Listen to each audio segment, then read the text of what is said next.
राधे राधे दोस्तों, क्या आपको पता है जगन्नाथ महाप्रभु के सुबह का भोग खिचड़े का ही क्यों लगता है? अगर ठाकुर जी और कर्मा बाई की ये दिव्य कथा आपको पसंद आए तो एक लाइक, कमेंट और सब्सक्राइब करके आशीर्वाद जरूर देना।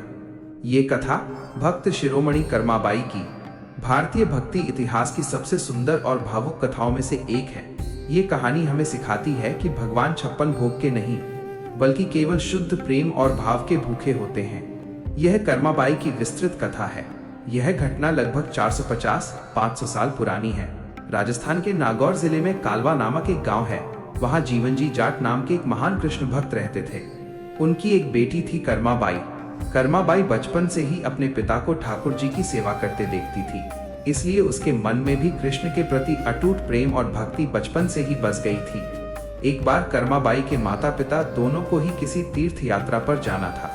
जाते समय उन्होंने कर्मा से कहा, बेटी, हम कुछ दिनों के लिए तीर्थ यात्रा पर जा रहे हैं।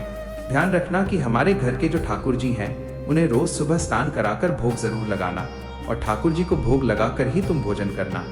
कर्मा बाई को लगा कि भगवान सचमुच मनुष्य की तरह भोजन करते हैं, क्योंकि उस समय कर्मा बाई बहुत छोटी थी। अगली सुबह कर्मा बाई ने बड़े प्रेम से बाजरे का खिचड़ा बनाया और उसमें ढेर सारा घी और गुड़ डाला। उसने थाली ठाकुर जी की मूर्ति के सामने रख दी और खुद घर के काम करने चली गई। कुछ समय बाद जब वो आई तो देखा कि भोग तो वैसा ही रखा है, कुछ भी नहीं पाया है ठाकुर जी ने। तो उसने सोचा कि शायद मैंने घी और गुड़ कम डाला है। तो उसने खिचड़े में घी और गुड़ और डालकर फिर से ठाकुर जी के सामने रख दिया और खुद फिर से घर के काम करने चली गई। और जब कुछ देर बाद वापस आई तो देखा कि इस बार भी ठाकुर जी ने भोग नहीं पाया है, तो हाथ जोड़कर बैठ गई। वो बोलने लगी, थाली भर कर ल्याई रे खींचड़ो, ऊपर घी की बाट की। जीमो महाराज श्याम धनी, जिमाओ बेटी जाट की। आओ जी महाराज, भोग लगाओ, आपका खिचड़ा तैयार है। मेरे पिता तो कह रहे थे कि आप खाते हो, फिर आप खा क्यों नहीं रहे? काफी समय बीत गया लेकिन मूर्ति में कोई हलचल नहीं हुई।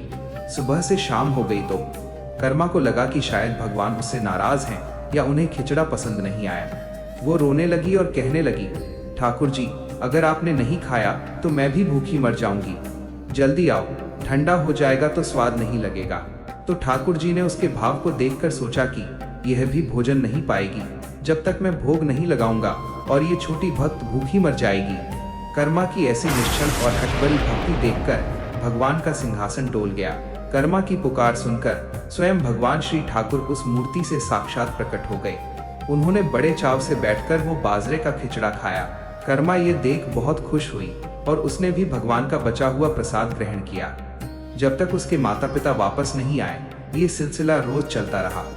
भगवान रोज आते और कर्मा के हाथों से खिचड़ा खाते।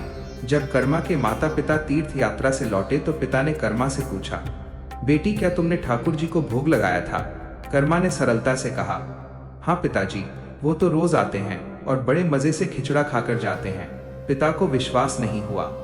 उनको लगा कर्मा मजाक कर रही है, तो कर्मा बोली कि मैं मजाक नहीं कर रही, सच में ठाकुर जी आकर भोग पाते हैं। अगर विश्वास नहीं है तो मैं कल फिर से ठाकुर जी को भोग लगाकर दिखाती हूँ। अगले दिन जब कर्मा बाई ने खिचड़ा बनाकर ठाकुर जी के सामने भोग रखा तो पिताजी ने छिपकर खिड़की से देखा। जैसे ही कर्मा ने थाली रखी और भगवान को पुकारा, थाली भर कर ल्याई रे खींचड़ो, ऊपर घी की बाट की। जीमो महाराज श्याम धनी, जिमाओ बेटी जाट की।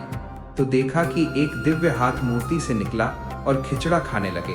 ये देखकर पिताजी बहुत भाव विभोर होकर रोने लगे और बोले कि बेटी, मैंने ठाकुर जी की पूरी उम्र सेवा की लेकिन उन्होंने मुझ पर कभी कृपा नहीं की। तुम्हें बेटी के रूप में पाकर हम धन्य हो गए।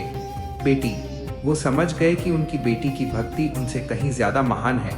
मान्यता है कि कर्मा बाई के अंतिम समय के बाद भगवान कृष्ण जगन्नाथ जी के रूप में आज भी कर्मा के प्रेम को याद करते हैं।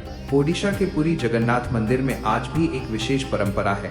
पहला भोग। जगन्नाथ मंदिर में सुबह सबसे पहले जो भोग लगता है वो खिचड़े का ही होता है।